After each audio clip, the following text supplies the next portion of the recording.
Go live? Sure.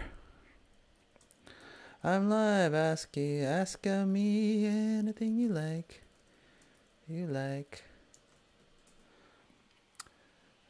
Who's subbed? Hi. Panda Luscious. Hi. Norma Jim. Hola. I don't get to say hola a lot here in Vancouver. So whenever someone says hola, I say hola. ¿Cómo está? Oh, how are you? I'm great. Just took a shower. Hair's wet. Lagging. God damn it. You goddamn stream. Always lagging. Lagging. What to do? Where are you from? Where am I from? Okay, so whenever someone asks me that question, there's two answers. You want to know my ethnicity, or do you want to know where I was born and raised? If you want to know where I was born and raised, I was born and raised here in good old rainy, dark, cold Vancouver, British Columbia, Canada. If you want to know my ethnicity, I am Korean and Hong Kong Chinese. So my dad is Hong Kong Chinese and my mom is Korean. And funny enough is that they met here in Canada as immigrants. So they immigrated here when they were teenagers, I believe. And then when they met in university or college. And yeah, that's the rest of the story. Where do you live? I live in Vancouver, Canada right now. Last month, I was living in Bangkok, Thailand. And before that, I was living in Seoul, South Korea.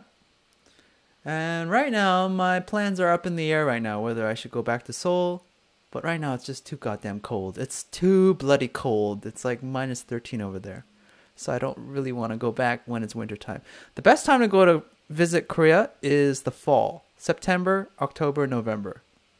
Maybe August, if you want to endure some of that summer. But Korea is just so extreme when it comes to seasons. Winter is just too hot, too cold. Summers are just too hot, unbearable hot. Springtime, yeah, it's not bad. Springtime's not bad, but you get a lot of rain. But fall, autumn time in Korea, it's very, I don't know, it's just, the leaves turn brown, and everything's romantic. Everyone starts cuddling up. I don't know how to explain it, but the weather during September, October, November in Korea is just neutral. It's just like perfect balance. You can go outside and not worry about catching a cold or getting heat stroke or any of that. Why does your chat on screen take so long to show the messages? I don't know. There's a lag or something. Again, I'm trying to figure this all out.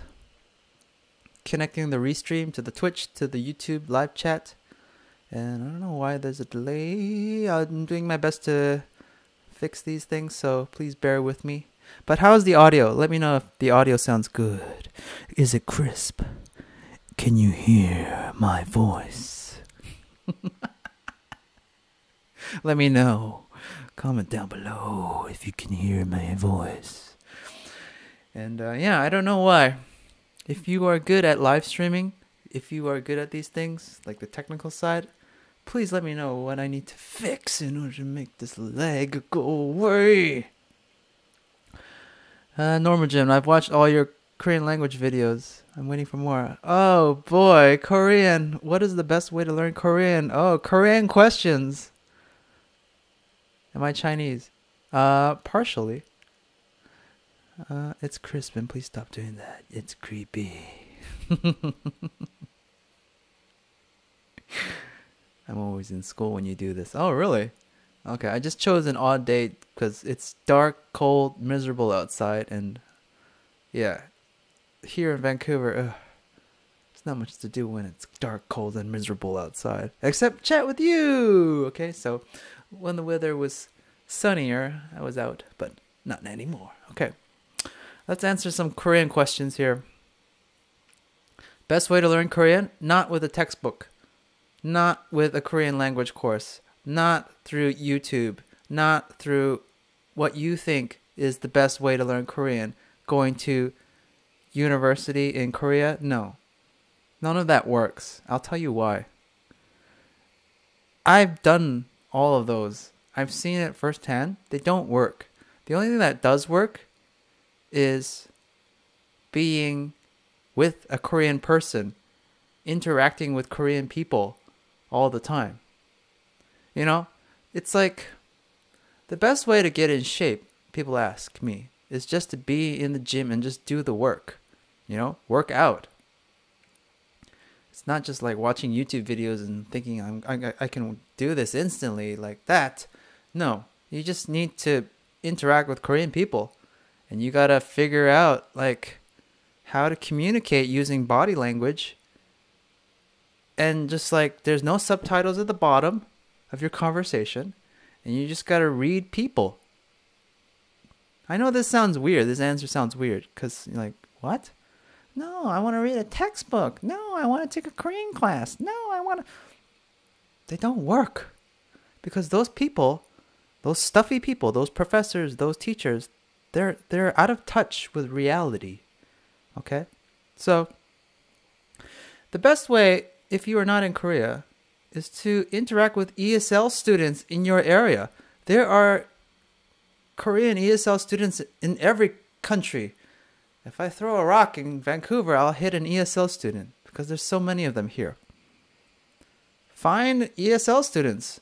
Interact with them. Just Google ESL school in your local neighborhood, and I guarantee you will find 1 or 2 Korean people studying in your hometown. Be friends with them. Try to have a conversation. But usually, you know what? All the people that I've met in Korea that were foreigners that speak really good Korean, they all had Korean girlfriends or Korean wives, or they did the hard way, which was to enroll in the Korean language courses in Sogang University or Yonsei University, which is what I was going to do too. And at the end of like 2 to 3 years worth of intensive study and thousands of dollars spent, yeah, your Korean will be very, very, very good, both written and spoken. But again, you have to ask yourself first, why do I want to learn Korean? First of all, why do I want to learn Korean? How far do I want to take it? You know? So I don't think a lot of people want to learn how to speak fluent Korean. That's my personal opinion. Because maybe you are a fan of Korean dramas or K-pop, or you want to just interact with your Korean girlfriend or Korean boyfriend's parents that don't speak English. Then, yeah, you don't need to speak fluent Korean. You just need to know words. You need to know expressions. You need to know how to communicate. And communication is 60% physical. 40% and below is verbal. So do you know what I mean? Most of the time when I was in Korea, I didn't know how to say sentences. I just used my body language, and I just read the other person's body language, and we try to figure things out using like a smartphone, gestures. But the most important thing is just trying to make a connection with another human being. So I think all of these Korean teachers are out of touch with reality. They're too technical. They're too harsh on the students. It's like you got to speak perfect Korean like this. Nobody speaks perfect Korean in the real world. Everybody fucks up. Everybody messes up. Everybody like, oh, I used the wrong verb in this situation. Oh, I used the wrong ending. Like, who cares? As long as the intention is communicated clearly, the sub-communication. Like, I'm trying my best to learn your language. please forgive me if I make mistakes, like little grammar mistakes. And let's flip it. Let's flip the scenario. Like when you see people that English is their second language. Like, for example, I was watching like interviews right now of like Rafael Nadal, right, the tennis player. And of course, English is not his first language, but when he tries to speak, when he tries to do interviews, like his early years, he tried his best, and everybody got it. Everybody liked him. He was trying at least. He wasn't like, oh, English is below me, I'm going to speak Mexican just throughout my whole interviews. No. See, that's the thing.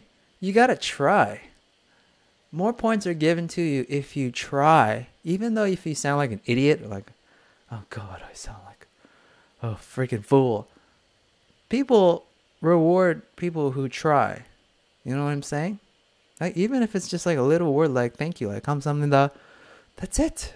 It's just like, it's a familiar word for them. It's just like, you know, now you're talking. So, yeah, just, you don't need to try too hard. You just need to learn expressions and words.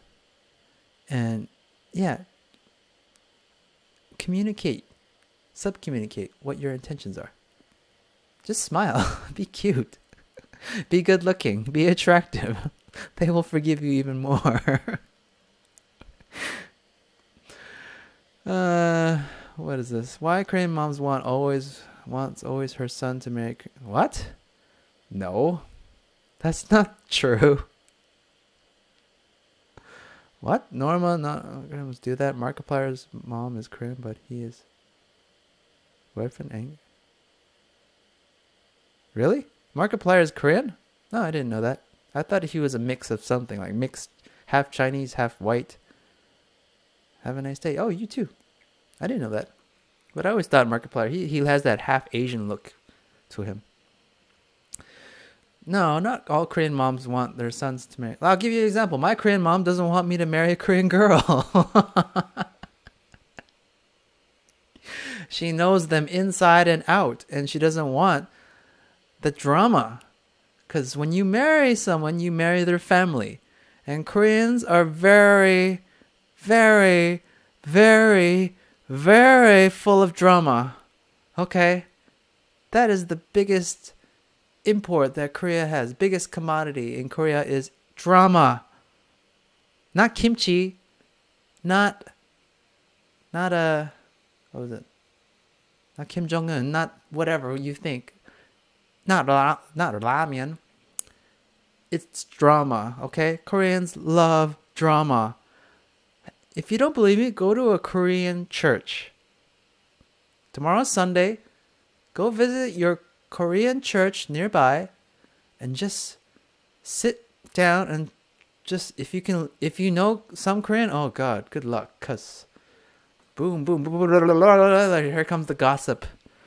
The gossip channel, the floods. Koreans just love to just congregate and just gossip in Korean. And if you can understand what they're saying in Korean, you will just, it's, ignorance is bliss, okay? It's better that you not understand what they're saying. Because most of it is just fluff and just like, oh, he's so fat. Oh, look what she's wearing. Oh, he's with that guy. Oh, blah, blah, blah, blah. And they're just, okay. I hate drama. I hate women who yak about stupid shit. Usually, those women don't have anything going on in their lives, so they need to stir some sort of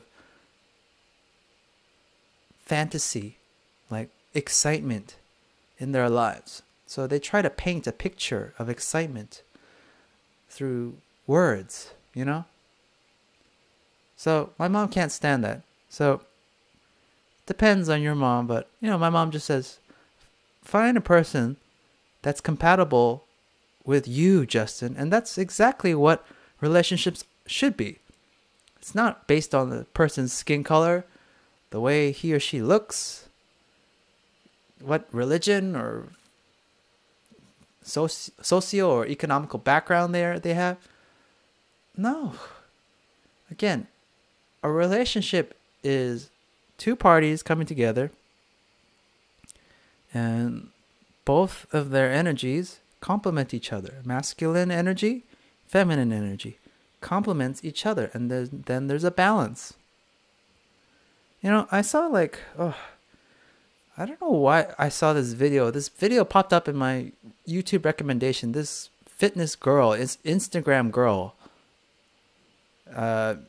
She's like, I don't know. She's a very famous Instagram girl. And then she made a YouTube video and like answering questions like about herself. So first of all, I saw the video of her working out. And you'd be like, oh my God, she's a 10 out of 10. She's so hot, blah, blah, blah. But then I saw her talking in front of the camera to, you know, answer fans' questions. And she is just, oh, rubbish. Rubbish. Like, personality, the arrogance, like, oh, it's reeking in front of her words. Like, oh, so just repulsive to me. Okay, so don't always go for the looks, is what I say. You know, if you can find someone who's attractive, yes, of course, attractive people, being attractive matters. But dating like a super hot girl or a super hot guy or a super rich guy, again, that's when manipulation comes into play. Like the girl thinks like, oh, what can I get from this rich guy? Or the guy's like, what can I get from this beautiful girl? Again, that's when manipulation comes into the relationship, and the relationship is toxic. A relationship, a good one, should be just like both sides win, you know?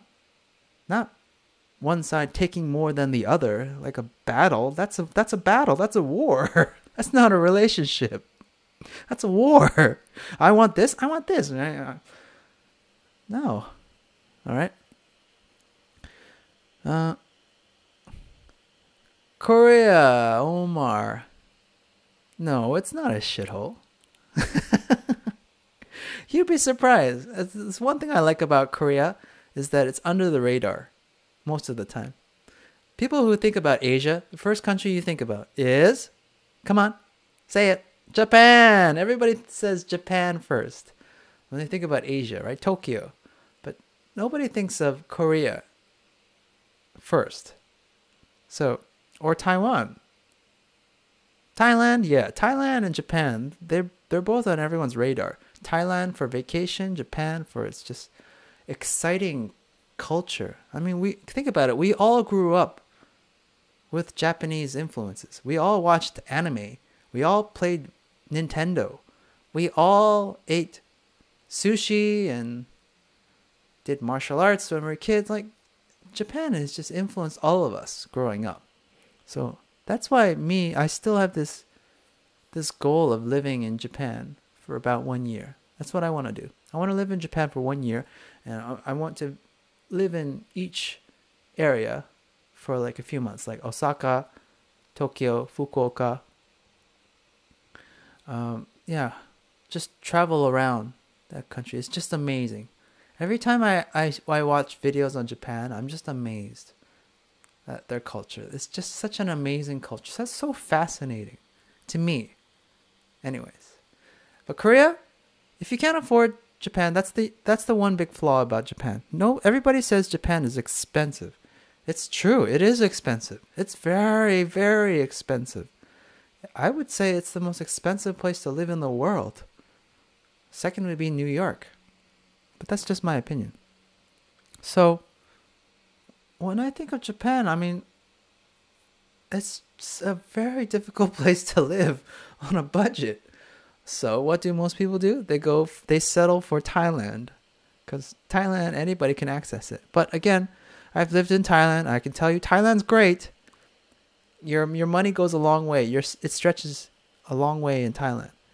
But again, you got to give up some things when you're living in Thailand for a long time. Not vacationing. Vacationing for 1 week is nothing. It goes by in a blink of an eye. But if you're staying in Thailand like I did for months, several months, that's when the reality hits you, and then you see all these problems that you're trading your previous country for. So Canada is not perfect. Canada is not a sanctuary. Yes, it has beautiful mountains and clean air and fresh water, but again, there's a trade-off to that. Same with Japan. Japan is so super creative. They're full of vibrance and energy, but there's a trade-off for that. And then same with Bangkok, Thailand. There's a trade-off to that as well. So no place is perfect in the world, except maybe Switzerland. Oh God, but yeah. What about China? China is, wow, completely unlike any other country I've visited. That's for sure. Wow, China, I don't know what I can say. Which place are you right now? I'm in Vancouver, Canada right now. How about yourself? So answering, yeah, all Korean moms, I don't know why they would say that. Only marry a Korean person. You know what? Okay. I can tell you for a fact. If a Korean mom says that, then she hasn't had much exposure to outside of Korean culture. That's for sure. Okay? That's a good giveaway. Okay? So, but then again, all of my Korean girlfriends, their parents were cool with us dating. Like, obviously I look Korean, but I'm a foreigner. It's completely different. So I'm kind of like in the middle, in between. I can't answer that. But they were cool with having a foreigner, boyfriend-in-law, son-in-law, like me. And you know what? Every time I visited them, what did I do? I tried my best to speak Korean to them all the time. I didn't blurt out English to them. Come on. That's just so rude. They don't know. That's so inconsiderate. They can't speak English. They've never spoken English to anyone outside of Korea or to another human being. It's like, the problem is exposure. I'll give you an example of this. In Canada, when we're growing up, we're supposed to learn 2 languages. We're supposed to learn English and French. We all had to learn French in elementary school for years, but none of us retained our French skills. Bonjour, comment ça va? Ça va bien? Ça va bien. Merci. Merci beaucoup. We all learned these expressions in school, but outside of class, we never got to use them because nobody spoke French in the playground. Nobody spoke French in the supermarket. Nobody spoke French except for the labels that we read. It has English and French, but we never had a situation where we met somebody that didn't speak English that could only speak French to us. So that's how our skills atrophy. We can't use them. So the same with Korean people. If you go to Korea, you'll notice that 99% of the people there are Korean. It's only 1% make up the foreigner population. Really, like, you'd be surprised. Like, you think like foreigner population would be like 10, 20% because based on all these YouTube videos that you see on Korea or these foreigners living there. But it's actually like 1%. And even worse, it's like, I would say like the Americans or North Americans that live in Korea make up like 0.2% of that 1%. So what I'm trying to say is that most of the foreigners living in Korea are just other Asians. Like, for example, Chinese or Taiwanese or Japanese, right? The Americans or Canadians like us, we make up a very, very small, even smaller fraction of that 1%. Yeah, that's true. So if you don't believe me, just look it up on Google. But yeah, when I was in Korea, it was very rare that I would see another foreigner on the street, except for like specific areas, like Gangnam, of course. Gangnam or Hongdae, of course, or Itaewon, they're more foreigner-focused areas. But if you just go to a typical neighborhood, like in Seoul or beyond, yeah, you won't run into a lot of foreigners. No, not really. Maybe 1 out of 100 people will be a foreigner. And that one person will be maybe Chinese, mainland Chinese, or Taiwanese, or Japanese. So there you go. It's not what you think. Do you like traveling in the USA? Um, when I was a kid, I remember going to Disneyland, Florida, and I made frequent trips to Oregon because we have family in Oregon there, and they had like cheap Nike shoes. They had just like Nike Town, Nike Land, Nikes everywhere, and it's so cheap and no tax. I'm like, wow, and the food is great. And, one thing I like about the USA is the food there is more rich. Like, I think like in Canada, the food. Don't get me wrong, the food's great here too, great variety. But something about America when I go there, across the border, it's just the food is more abundant. It's like an endless buffet everywhere I go. And I still remember the time like we had breakfast at this, I don't know, this American IHOP's restaurant. And I remember we were eating pancakes and the manager came to our table and he said, would you like a scoop? And he had this bucket. He had this big bucket in front of him. He said, would you like a scoop? And I said, yeah, sure. And when I looked at the bucket, it was like white or something. So I thought what he was scooping out, like he had this like ice cream scoop. So I immediately thought it was an ice cream he was scooping out. I was like, oh, free ice cream? Oh, cool. Lay it on me.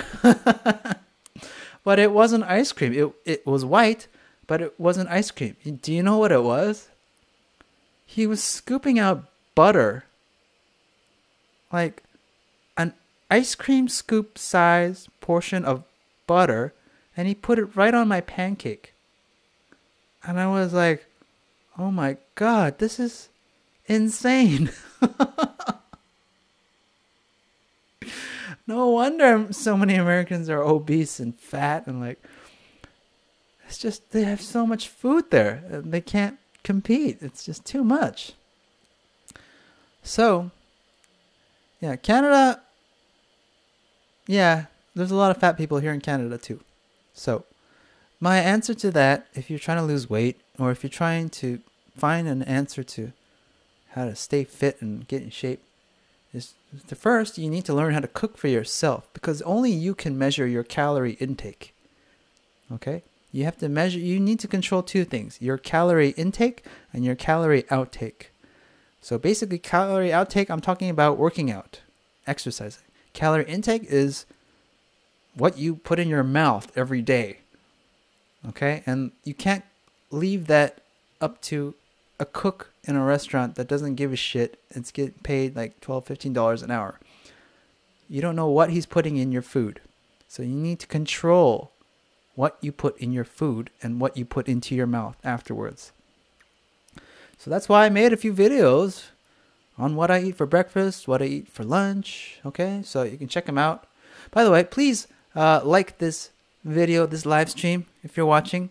Let me know if there's any lag. Okay, I will do my best to fix it or press some buttons.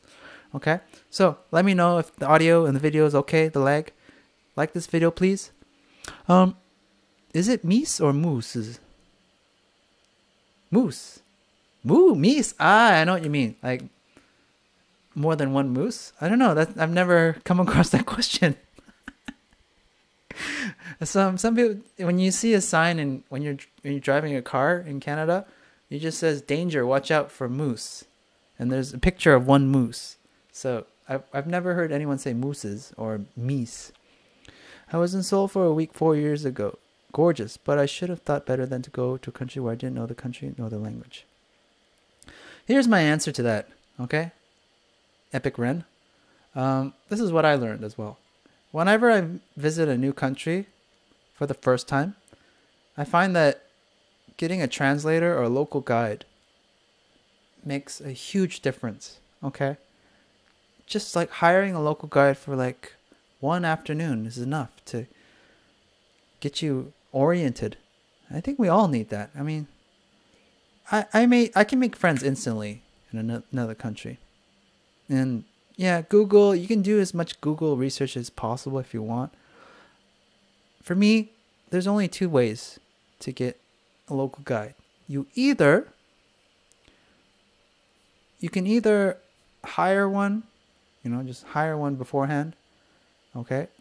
Or you can just stay in a hostel and make friends there and then travel together. Hostels, I don't know what the problem with hostels is. My body does not work with hostels because every time I stay at a hostel, I end up with tons of bug bites all over my body. It's like mosquitoes target my rich, delicious Canadian blood for some reason, and I end up with these like very painful bug bites all over my arm and leg, and like I learned that I can't stay in hostels because of these bug bites. They're very painful for me. But I've met a lot of cool people in hostels and hung out with them and befriended hostel owners and stuff. So that's a good way to make friends instantly. And what was I going to say? Yeah. Or hire a guide. Hire a guide is easier. How many countries have you been to? I don't know. Japan, Korea, Taiwan, Shanghai, Hawaii, Las Vegas, Toronto.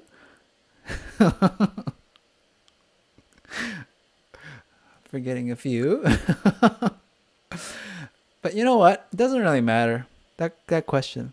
You know what really matters is how everything is blending into the same thing. And if you travel a lot, you know what I'm talking about. When you travel a lot, everything looks the same. Everything's turning into the same. For example, you see everybody on their smartphones wherever you go on this planet. Like zombies. You see Starbucks on every corner. You see the same department luxury stores. Prada, Chanel, Louis Vuitton. You just see the same thing everywhere you go. The same shit. Maybe it's just the airports. Maybe it's just like the flights. It's just, yeah. It's very hard. You gotta travel really far away from all of that. Get away from all of that in order to experience something authentic. Like seeing a family sleep on the streets of Bangkok, selling t-shirts on the side of the road and being happy. Or staying in a Goshiwon and next to a family of 3 next door with their door open with a baby. Those things. Do you work out? Of course I do. I'm so sore right now and injured right now. I'm wearing this wristband because I damaged my right wrist so many times. And the most dangerous injury I've had recently was I was doing workouts on the parallel bars. If you don't know what a parallel bar is, it's basically those gymnastic bars that guys hold on to and then they swing their whole body around. Well, I was grabbing onto the parallel bars and I was doing a handstand. And then I lost my balance and then I fell down. And when I fell, I twisted this really bad. And it's been injured ever since. And I've seen a lot of doctors and there's no bone broken. It's just joint pain. And there's nothing you can really do about it unless you want to get like serious, like, I don't know, physiotherapy, which I cannot afford, or just injure it and just let it heal on its own. But it's going to take a very long time. And it doesn't really help when you're doing handstand practices every day, which I do, because I don't really want my skills to atrophy. So, yeah, don't forget the social detriments of health. It's hard to cook for yourself when you live in a food desert. So it's hard to cook for yourself. Okay. Okay, all right. Well, point taken. I was in Toronto last month. Got a lobster mountain. What is a lobster mountain? I don't know. What is a lobster mountain? Is it a dessert? Is it a meal? Please let me know because I love eating lobster, especially lobster tail and a steak. Oh, that will be heaven. Eating lobster tails with dipped in hot butter. I remember when I was a kid, I ate a lobster tail, and then the server, she brought out like a little pan with butter, and underneath the pan there was a candle, and the candle was keeping the butter melted, and then I was dipping my lobster tail, and I was like, heaven. I can die now with this delicious food in my belly. Oh, lobster tail, lobster tail. And then, what? There's steak on the side too? Oh my God, what is this? You know, lobster tail. I don't know why. I just fall for lobster tail and scallops. Something about lobster tail and scallop. To me, that is the finest kind of like food out there to make. I mean, steak is great. Chicken, everyone has chicken. Can I get access to chicken? Crab, I don't know. I don't like crab that much because I gotta chew through all these like, ugh. I gotta chew through all this crap and then get a little piece of meat. But the lobster tail, when you open it up and then like this, boom, big piece of meat comes out, and then you're eating that. Oh my God, with butter, it's just heaven. Heaven. My God. More crass. Any crypto investment advice, Justin? Thanks. Okay. Any Jung. Any Jung, you are amazing. Oh, 고마워요. Crypto advice. Good question. You just opened up the Pandora's box. I've been trying to make crypto videos or Bitcoin videos, and I'm just mapping it out. And by the way, I manage like this Telegram group online. If you don't know what Telegram is like, it's just like group chat online. Okay, it's like people these days, they either use Discord. Discord is for usually gamers, but Telegram is usually for crypto people to chat to each other online. Oh boy, I've seen just a lot of people from different backgrounds talking about Bitcoin and mining and ICOs and altcoins and speculations and shilling and fudding and hodling and all this garbage. Like, there's a lot of noise, okay? I get it. And if you're new to crypto, it looks weird when you see it for the first time. What the hell is a Bitcoin? What is crypto? What is crypto? What, are they dead or something? It's just a scam. It's a scam. Like, and that's all you read in the news. Like this exchange was hacked and lost $500 or $600 million, or this exchange was hacked. This guy was robbed. These people were Ponzi scheme and they took everybody's money. Yeah. And all of that is true. The funny thing about crypto is that it's the wild, wild west. You know? It's like, it's so new that there is no one true answer to anything. Except for probably like 3 rules when it comes to crypto. First of all, they always say this: don't invest more than you're willing to lose. They say this because a lot of people invest their life savings, or they put everything they have into crypto hoping that they can cash out and be like lottery winners. But usually these people get screwed, they get scammed. People run off with their money, and yeah, they're broken, heartbroken, and lawsuits form, and my God, it's really heartbreaking to see these people like, yeah, they didn't do their homework. So yeah, follow this rule. Don't invest more than you're willing to lose. Okay? Second rule, crypto is just another form of investment. Okay? Whether you invest in stocks, whether you invest in real estate, whether you invest in a new computer, whether you invest in new clothes, whether you invest in good food, whether you invest in junk food, whatever you invest in, there's a win and there's a loss. Okay? You can end up winning, you can end up losing. All right? So if you invest in healthy food, what do you win? You win amazing gains. You you gain more a feeling of positivity. You feel better. Your skin looks better. Everything looks better on you. What do you lose? Well, you lose that sugar rush that you used to get when you were eating peanut M&Ms.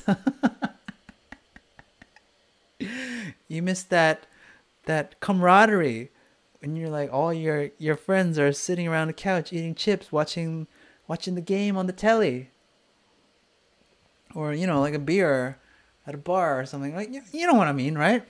There's a give and take. Okay, you win and you lose, right? You invest in real estate, chances are your property that you invested in might suffer from an earthquake, might explode from a volcano, might get damaged by kids like party and break into the house. I don't know, whatever can happen. That's the wild world of investment. And the opposite of that is to just be an employee. Okay? You can bypass all of that right now and just work for somebody else. And that's the safe route. Like my grandma did. My grandma, she worked for a company for over 50 years and she retired and she collects pension, and now she's free to do whatever she wants. And what does she do with her free time? She volunteers at the local community center helping other seniors, and she travels around the world with this pension that she collects. That's the safe route. If that sounds good to you, then do that. Work for a company for many years, retire, and collect the pension, and blah, blah, blah. Live a nice, happy life. But again, these millennials, mostly, they see the other side. They're like, no, we're the new generation. We're the new blood. We want it different. We don't want to be you. You guys are dinosaurs. We want to live life right now. I want to travel the world. Minimalism. I get it. I'm part of your group as well. I think that working for a company for several years, it's bullshit. I don't want to do that. I want to live my life right now. Like, I'm willing to make sacrifices, like get tons of bug bites all over my body, staying in a cheap hostel for $10 a night. If it means I can travel to another country, you know what I mean? So, crypto is just another form of investment, okay? If you've invested in anything in life, whatever it is, you can either win or you can either lose. And the things you own end up owning you, Fight Club. All right? Imagine that. The things you own end up owning you. So if you own a nice car, the car ends up owning you. And what does the car do? It breaks down. It needs maintenance. It needs gasoline. It needs money, more money, okay? And that is a liability. That is a bad investment. Whereas if you bought a piece of land and somebody says, hey, we want to build a hotel on top of your land. We're willing to rent it out for you for this much per month. Boom, ka-ching, ka-ching, you're making money. It's an asset, a cash cow. And that's what we all want. And what is crypto? It can be either or. You can either win or you can either lose. One day it's up, one day it's down, just like the stocks. You can only react to the market. You cannot predict it because nobody has a crystal ball. Nobody can see into the future. Nobody has a time machine or a DeLorean. Okay? So even the biggest people who say, oh, yeah, Bitcoin's going to go this way. Bitcoin's going to go that way.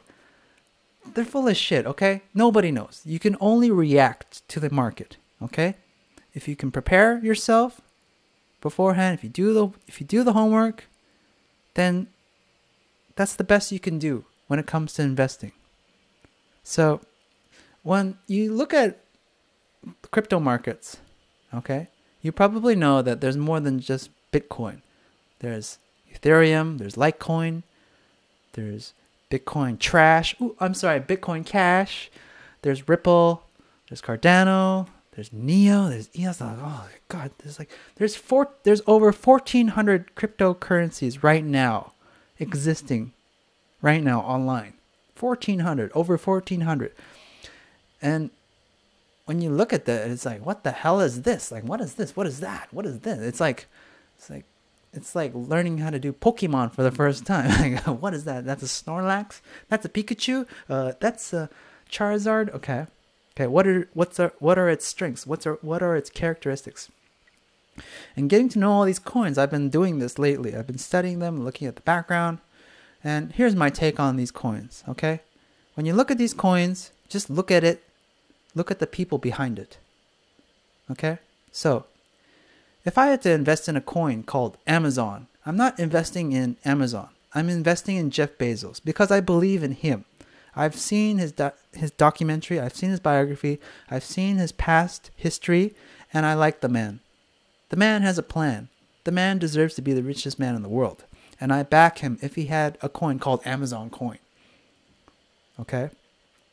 Whereas, if there was a coin like made by, I don't know, Walmart, if there was like a Walmart coin, again, I wouldn't be so enthusiastic because what does Walmart do? They import cheap shit from China and they sell it to us Americans or Canadians or people around the world and they make a profit off it.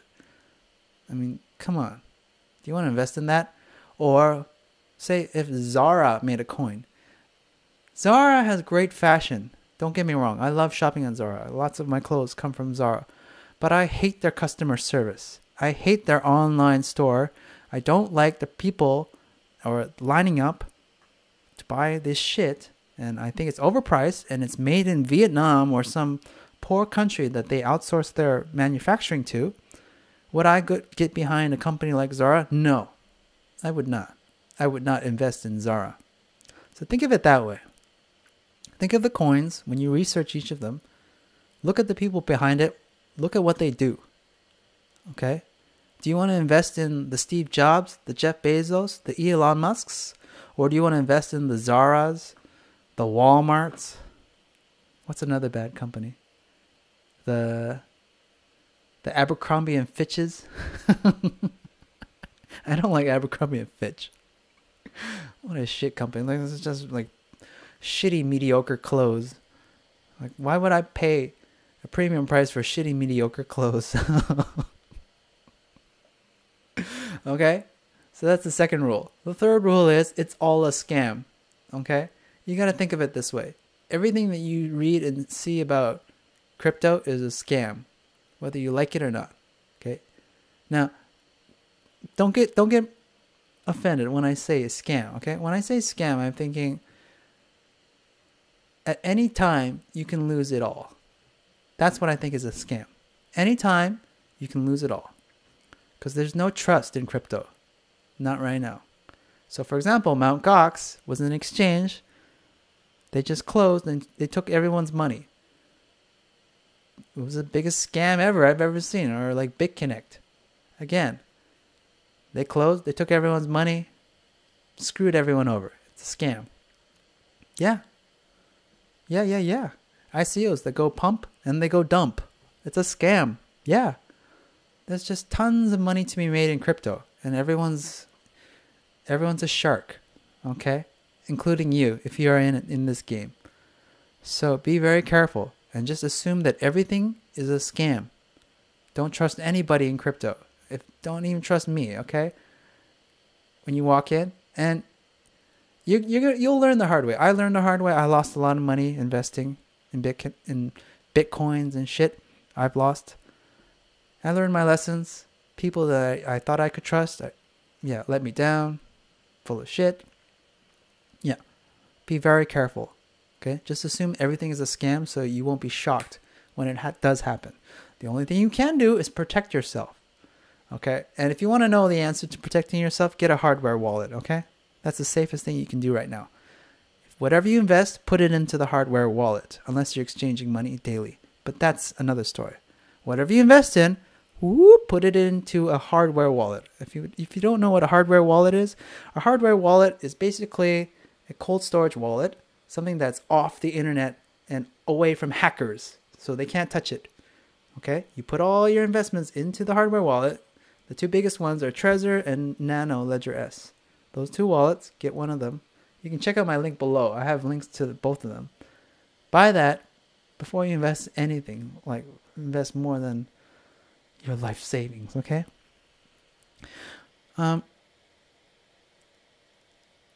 You are live right now, and I'm confused about what to ask. And I don't know once the live session's over. Just whatever pops in your head, just type away. Okay? Okay. What's up, Justin? I just bought a new Guitar Gear. Oh, really? Please let us know. What did you buy? What did you buy? What did you buy? What did you buy? Aha, so true. Great advice. Yes, crypto ROI is big and LOI is huge as well. Yeah. Yeah. So true. True, true, true. The funny thing about... Okay, I'll give you some more thoughts on crypto. Why is it so popular? Because stocks are boring. Boring. Stocks are your parents' game, okay? Your parents were excited in stocks. Like, oh my god, I have stocks. Stock market. But us, the new generation, when we look at stocks, it's like, oh, that's what old farts use to make money. Old people do real estate. I want to invest in future things like new tech, right? Every generation wants their own music, their own style, their own tech, you know? That's why I see like so many young kids. So funny. It's so funny. I was in a Chinese restaurant with my mom. We were eating lunch. And if you've ever had dim sum, you know what I'm talking about in a Chinese restaurant. Every time I go to a Chinese restaurant now, you see these huge Chinese families walk in the restaurant. And what do you see? You see the parents. They're walking in front, all proud, minted up. And then you see their kids. Their kids are all on their smartphones. And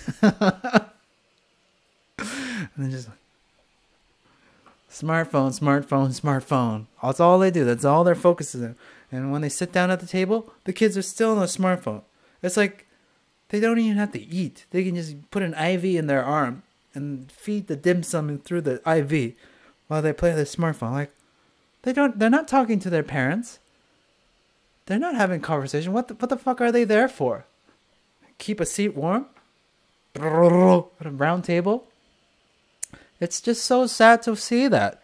And what's even worse is seeing couples sit down and they're playing like smartphone tennis or something. Like couple, boyfriend, girlfriend, and they're playing with their smartphones.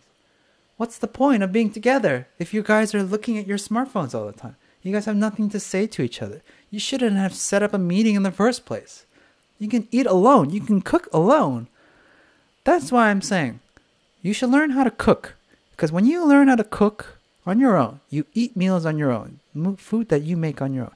You appreciate the time you spend with people you eat with in person at a restaurant. So when I'm at a restaurant with my mom, I put my phone away. I want to talk to my mom. I want to ask her questions. How's her day? What's it going? What do you think of this? What do you think of that? You know? My mom's not going to live forever. She's going to go. So I want to relish in this moment together. You know? I'll give you a story. Like when I was really young, you know, my parents separated. And my mom had to pick up the work, so to feed me and my sister. So she had to work 2 jobs, and she was always out of the house. She would leave in the morning and then come back late at night. I would never get a chance to talk to her, interact with her, speak with her. Like whenever she saw us, it was just like, okay, I have to feed the children mode. Feed the children mode. Cook them a meal. Bring them takeout food. Whatever. Just shove food in their mouth. Make sure the kids are fed. That's what a mother does. But I wanted to talk to my mom. That's what I wanted. You know? If you were raised by a single mom or single dad, you know what I'm talking about. You lose one parent already, and the other parent is too busy to talk to you or communicate to you. And it hurts. It hurts because I wanted to talk to somebody. But guess what? Now my mom's available for dim sum at least. And we can sit down, have a nice meal, and talk. So there you go. Can you solve a Rubik's Cube? No, I cannot. You know what I do to Rubik's Cubes? Do you really want to know what I do to Rubik's Cubes? Because I never learned it, and I didn't know anybody who was good at it, except for this one kid. I remember this one kid could solve a Rubik's Cube. This little kid. He was like a mathematical Korean genius. He was just flipping in left and right, and I didn't know how he did it. And I'm sure there's tutorials I can learn, but I just don't have the patience.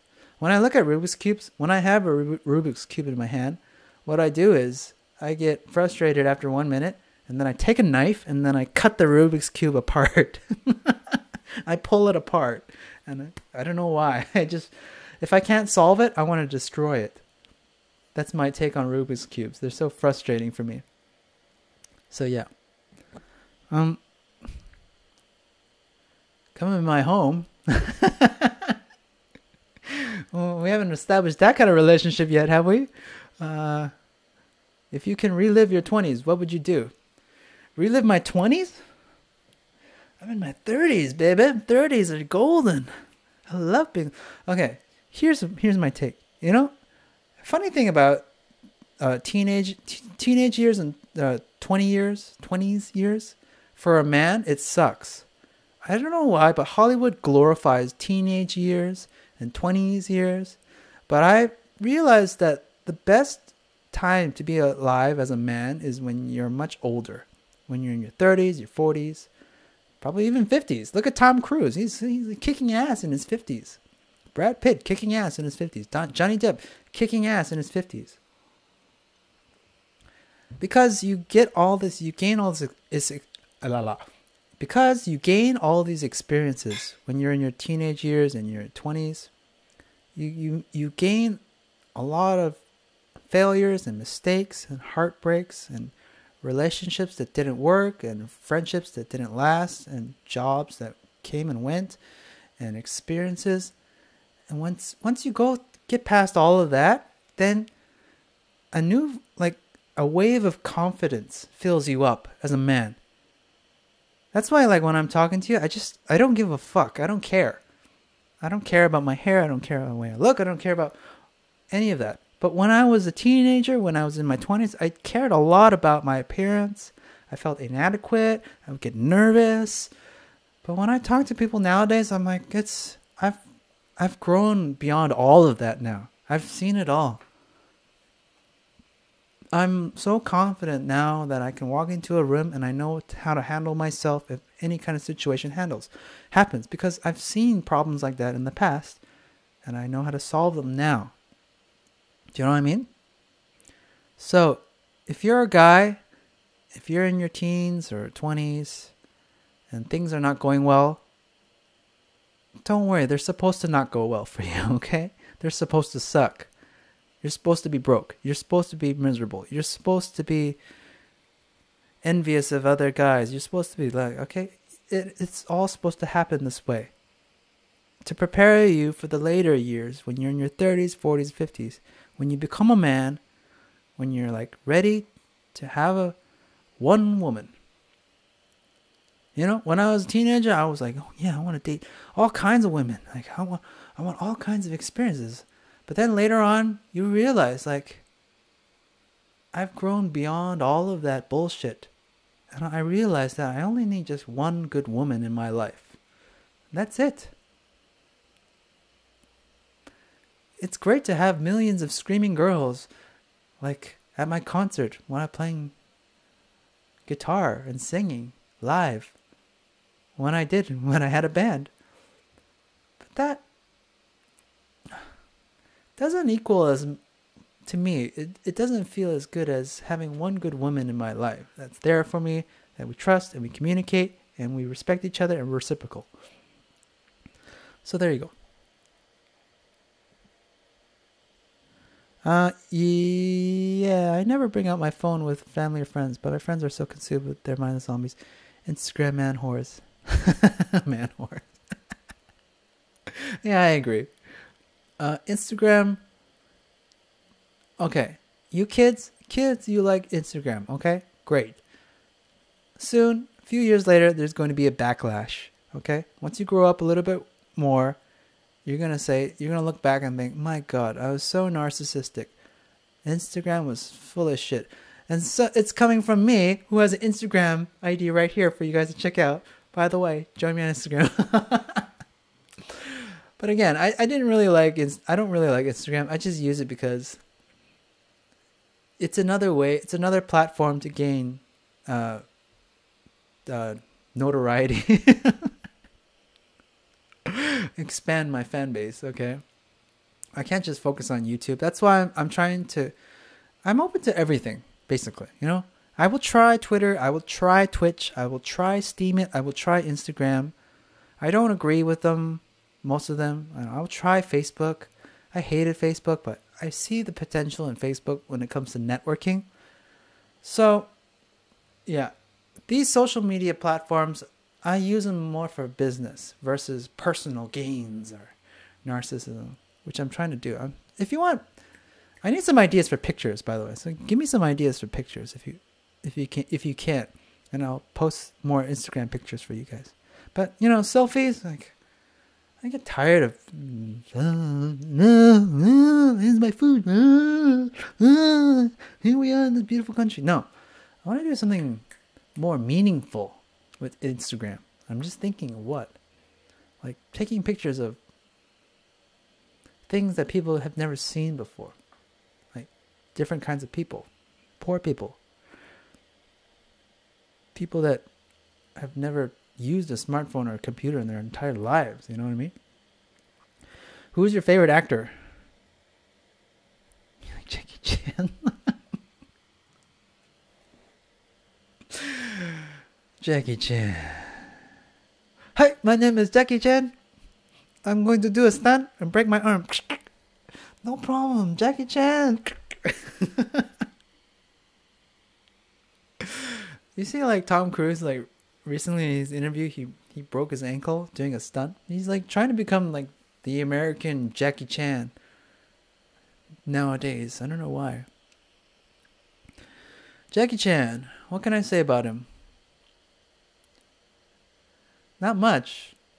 I mean, like, yeah, I watch Jackie Chan movies, but are they my favorite movies? Not really. I mean, when I look at Jackie Chan movies, I kind of look at it like listening to classical music. Okay, so I'm not talking about his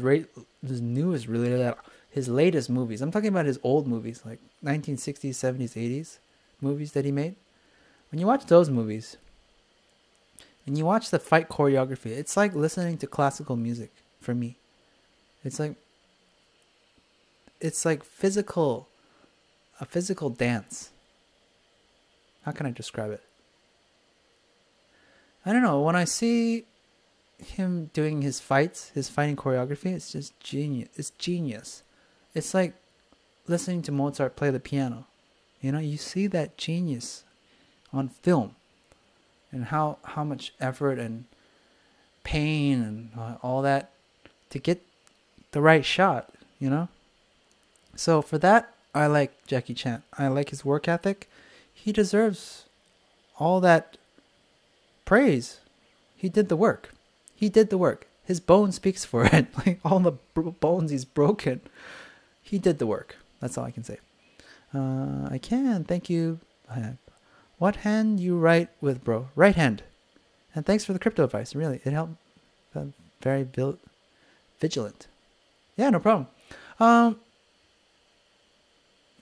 would try to recommend. Here's what I recommend: Data Dash, Box Mining, and for fun, Doug Polk. Crypto. Check out their YouTube channels. They're fun. Well, Doug is fun to listen to, watch. Yeah, it's funny. Data Dash, Box Mining, those two are really good sources. But do I trust them 100% completely? No. Like I said, do not trust anybody 100% completely when it comes to crypto. Okay, you never know. When there's a lot of money thrown at the table, it can do a lot of weird things to a lot of good people. Okay? I'll say it again. When there's a lot of money thrown at the table, there's a lot of bad things that can happen to a lot of good people. Okay? So. But not me. No. If I had a lot of money thrown at me, I would give it all to the right resources. And I'm not talking about casino. social media is good for networking and communication. Yes, I agree. That's what it should be used for, not for self-narcissism. Like, look at me, look at my meal, look at my face, look at my makeup. No, it should be more like, this is what needs to be shown to the world. This is not good, right? That's what I want to be doing. Wow, Justin, 21K subs. When I subbed, you were at Big Connect Press right now. I get that inside joke. Thank you very much. I can't move from my comfort zone, but I need a change. Give me advice. Just give me an example of comfort zone. Okay, so I'll give you my advice, my example. Comfort zone. People, if you had to ask me, Justin, what are your boundaries when it comes to comfort zone? And I say, oh, there are no boundaries. So I'll give you an example. When I enter an elevator, what do you do? When you enter an elevator, what do you do? Everybody looks down, plays with their phones, listens to music. Not me. What do? Eye contact. Hi, how's it going? Everybody that enters the elevator with me, I chat them up. We're all going up or down at the same time. There's nothing else to do but chat. See, if you're in an elevator in Korea or maybe Japan, there's a TV in the top right-hand corner that everybody can focus on, and there's music blasting through the speakers. So yeah, we have something to focus on. But here in Vancouver, for example, in the West, we don't have anything in the elevator. So there's no music playing. It's silent. It's kind of awkward. So don't make it awkward. Talk. Say hi. And what do? I focus on the conversation on them. Just like, oh, if I see an umbrella, I say, oh, how's the weather outside? Is it raining? And people just love to talk. You just have to ask the right question.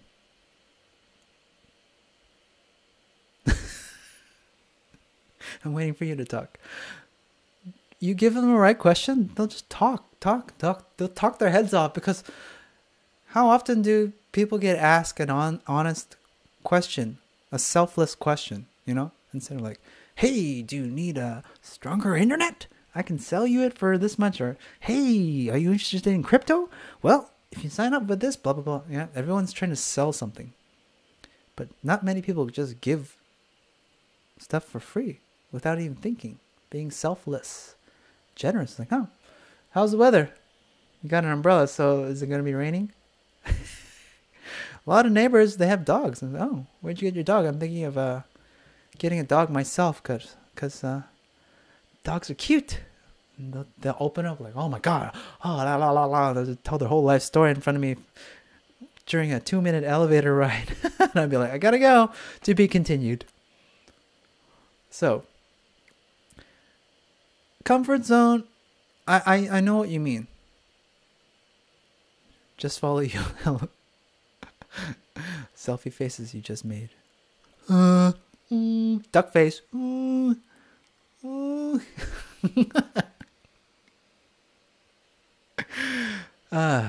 So, comfort zone, when you're young, when you're a teenager, when you're in your 20s, your comfort zone is this big. I get it. Comfort zone and depression go hand in hand. The more that the outside world beats down on you, the more compressed you feel. So when you're suffering from depression, what do you feel? You feel tight. You feel compressed. You feel like you're not relevant to the world outside. Like no matter what you do, you can't change anything. It's just like feeling like you're falling in quicksand. I feel waves of depression come and go all the time. Like when I broke up with my ex-girlfriend, I was so depressed. Like I would resort to drinking tons and tons of makgeolli. Makgeolli is Korean rice wine. Drink lots of beer, get super drunk, and I would just... Yeah, because the depression, the fact that I broke up with her, it was compressing me. You know, when you're in love, you feel like the whole world can be affected by your love, right? Like you just feel like you have this glowing ball of energy with you and your partner walking around you. Power couple. But then when you separate, what happens? That energy dissipates. You feel unconfident. You feel like the world is caving in. There's no voice. No one can listen to you anymore. You've lost that conversation with her and you. And you feel it, and what can you do? You can find ways to make the compression go away. And one way, the easy way, the cheap way is alcohol, right? Because when you drink alcohol, you become like this. You give a fuck. You don't care about you're not accountable for your actions when you're drunk, all right? And that's what I did. I used to drink like crazy, like a madman. And yeah, that was one way that I coped with it. Drinking a lot. Super drinking. Like, that's why I can outdrink anybody. I've built up such a tolerance of alcohol. Just chug it down like water. So, comfort zone, yeah. If you're not comfortable, it can lead to isolation, and isolation can lead to depression. That's not good. So what are you going to do? You're going to make it worse, or are you going to make it better? So what I did was I focused on what I was good at. So what am I good at? Well, I'm good at swimming. So what did I do? I just swam every day. Okay? And every time I swam, I felt like I was swimming away from her. Like one more lap, and I'm this much farther away from her and the pain. Okay, so that's one way. Another way is I worked out a lot. Okay, I like working out. Okay, so join a gym, work out every day. That's what I did. I worked out every day. Okay, that's another way. Another thing is I played guitar a lot. I practiced guitar. Focus on making music. And now, what am I doing? I'm making YouTube videos every day for you guys. But again, the depression keeps coming. It comes in waves. Nobody can be happy all the time. Nobody is this. No, everyone's life is like a stock market. It's like the crypto market. It's always up and down. Okay? We experience things. Like right now, most of us shouldn't be conscious. If you think about it. What do most animals do during this time of the year? They all hibernate. Bears, they dig a hole for themselves in the ground. They bury themselves. They got all this fat that they've accumulated, and they just live off that fat for the next 3 months. And then when spring comes, then they come out. We should all be hibernating right now. But what are we doing? We're still awake. And we're having coffee to keep us awake and electricity to do this live stream. So it's kind of weird. You in Vancouver? Yes, I am in Vancouver. I've never heard of Cougar. Cougar? Yes, I've seen cougars. Cougars downtown. In Toronto, it's Middle East right now. Middle East? Middle East? Middle East. I don't know what you mean by Middle East. Like midnight? Okay. How's Toronto, by the way? Toronto. The enemy of Vancouver. Toronto and Vancouver people, I don't know why. They just don't get along. Maybe it's because Vancouver people think we are the LA of Canada, and Toronto people are like, we are the New York of Canada. Like, we are neither. We're just Vancouver and Toronto. That's it. Stop comparing ourselves to LA and New York. Or just like, we're East, we're West. Yeah, if you want to talk real, like, global perspective, we are all West. The East is China and Japan. So, I don't know. I don't get it. Hot and warm. Favorite song? Oh, favorite song. Favorite song. I like a lot of songs. One song that I like is Please, Please, Please Let Me Get What I Want by the Smiths. It's just such a simple message. And such a beautiful melody. That's why I can play it forever. Like I never get bored of playing that song because it's just a masterpiece. You know, it's a classic. The great thing about making a masterpiece, making a classic song, is that whatever you do, like if you take it apart and put it back together, it's still a masterpiece. There's nothing you can add or take away from it. It's just perfection. It's like looking at Leonardo da Vinci Mona Lisa. It's like there's nothing you can add or take away from that painting to make it better or worse. Make it better. It's just perfection. You know? That's what I mean by classic. Other songs? I like Paranoid Android, Radiohead. I like a lot of Radiohead songs though. A lot. Just like I can watch a whole Radiohead concert and I will listen to like 75% of the songs that they play. Idiotech. It's an amazing song. Boom, boom, boom, boom, boom, boom, boom, boom. Like, my God. When that song came out, Kid A, the album, I was just like, what the hell is this? This is like, wow. Amazing. Like, this is how they take it to the next level. It's like, how can they make a better album than OK Computer? Oh, God, this is how they do it. Oh, I see.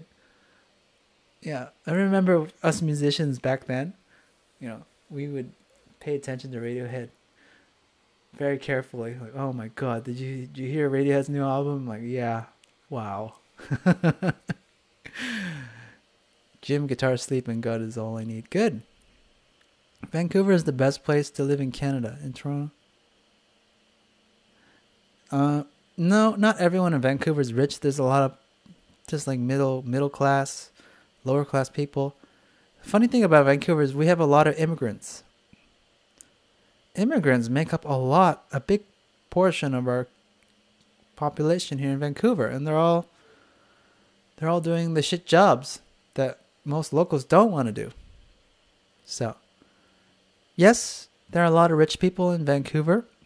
Yes, they're all hiding from their countries. No, they are not all Chinese. People think that the only rich people in Vancouver are the mainland Chinese, but that's not true. There's a lot of rich British people, Arab people, just all around the world. They're all just hiding. They're just like, they're taking their money from their home countries and they're buying property here and they're just hiding away. They're enjoying the clean air and fresh water. But are they contributing to our community? No, not really. They're just doing their old things.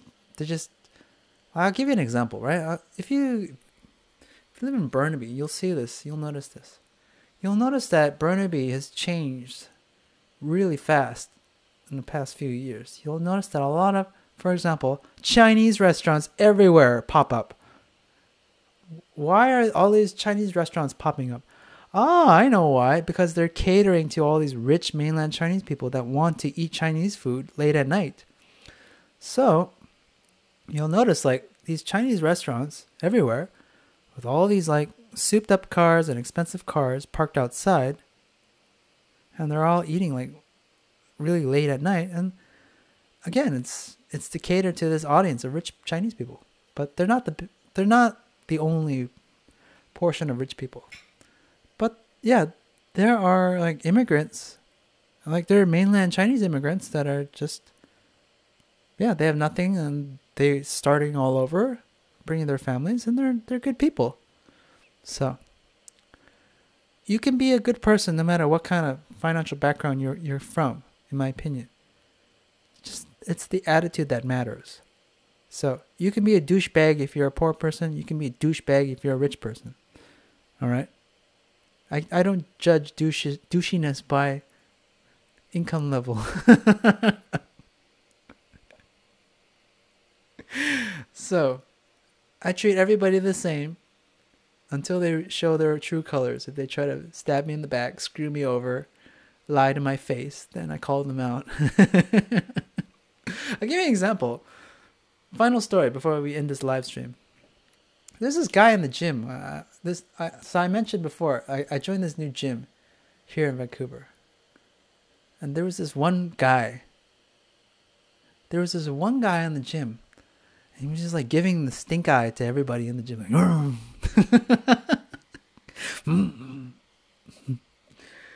he's just such a douchebag. I mean, this guy, he's not that muscular. There's nothing special about him. But he had this negative aura around him. And wherever he went in the gym, he just, stink eye, right? So, I was doing my workout near him, unfortunately, and he saw what I was doing. And I can tell that he didn't like what I was doing. By the way, I was trying to do handstands, and then he was like, giving me stink eyes. So, yeah. I don't know why a person like that would go to a gym with that kind of attitude. You know? Yes, you had a hard day at work, but you don't need to take it out on people around you at the gym. That's why you vent all your energy. That you need to channel that negative energy in a positive way. So, for kids, you can channel that energy into video games, or you can channel it into boxing. Me, I would channel that into boxing because we all want to punch somebody in the face.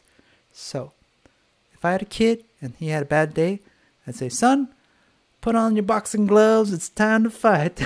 I really need help. What do you need help with? So, a lifeguard test. A lifeguard test. How do you think I should train for a lifeguard course? Here's a tip, pro tip. Gather your classmates and say, I want to practice after class. Who's with me? Now, if a lot of hands go up, you're in the right class. If a lot of hands go down, you're amongst a bunch of losers that don't really care about being a lifeguard or not. Okay? Because us, my classmates, we would practice after class all the time. We did it voluntarily. It's like, does anybody want to practice? Yeah, of course I need to practice. Can you practice, you want to practice scooping me out of the water? Yeah, I'll join you. That's what we were like. That was the attitude. And guess what? Most of us got hired after as lifeguards because of this attitude. So, find a way. Find a way. Okay, so that's the end of this live stream for today.